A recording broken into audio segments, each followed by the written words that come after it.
Final Fantasy Dissidia NT has a definitive release date. Final Fantasy 15 is coming out for PC, and we're getting more updates for Pokemon Ultra Sun and Pokemon Ultra Moon. This is Gabe from Team Blurr, and I'm here to bring you the latest scoop from the video game world.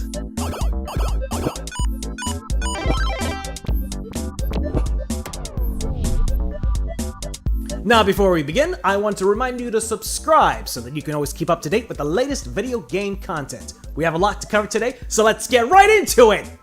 Square Enix announced that Dissidia Final Fantasy NT will launch on the PS4 on January 30th, 2018. They also gave details on what the Ultimate Collector's Edition of the game would bring, which is now available to pre-order from Square Enix's online store. The Ultimate Collector's Edition will consist of the game in steelbook case, a collector's box, 21cm Warrior of Light bust figure, official soundtrack CD, hardback art book, and season pass that gives access to 6 new playable characters and content post-launch. From what it sounds like, I'm disappointed that like with other fighting games, this was gonna have a base roster and the additional characters are gonna be DLC.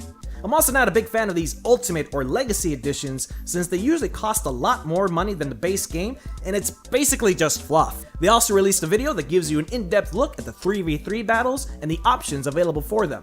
In other Square Enix news, they also announced they would be bringing Final Fantasy 15 to Windows. Square Enix is working with Nvidia to make Final Fantasy 15 Windows Edition the definitive version of the game.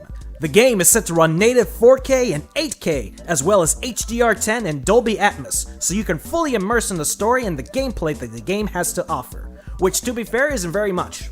I suppose Square is hoping to get new customers who don't have consoles, even though Final Fantasy games traditionally appeal to console gamers over PC gamers. Also, all the bonus content and updates from the console version that were originally available through the Season Pass will be included in this version of the game. The game is set to be released in early 2018. Moving on, Nintendo released a new trailer for the upcoming Pokemon games, Pokemon Ultra Sun and Pokemon Ultra Moon. The trailer showcases some new changes such as dusk-formed Lycanroc, different outfits for the character, and new Z moves. The trailer also teases never-before-seen secrets that will be revealed in the game. That being said, the game still feels like an updated version of Sun and Moon, and I don't think the game will be worth getting unless you haven't already played Sun and Moon. What I really want to see is the definitive version of Pokemon on the Switch, Pokemon Stars.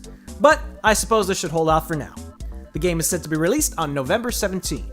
To close out, Microsoft Studios announced that Crackdown 3 will not be meeting the launch date release for the Xbox One X. The game was set to come out November 7th of this year and was officially announced back in 2014 at Microsoft's E3 conference. This is the second time the game has been delayed. Microsoft stated that Crackdown 3 is looking to be released sometime in spring of 2018. I know a lot of people hate when games get delayed, but personally, I'd rather wait for a truly amazing product than something half-assed just to meet the deadline. Granted, you never want to delay production for too long. Final Fantasy 15. So what do you guys think about the updates to Pokemon Ultra Sun and Pokemon Ultra Moon? Do you think this will be worth buying if you've already owned the original? Let me know what you think down in the comments below. Also, if you like this video, please make sure to like, share, and subscribe, as it really does help out the channel. This is Gabe from Team Blurr, and I'll see you next time.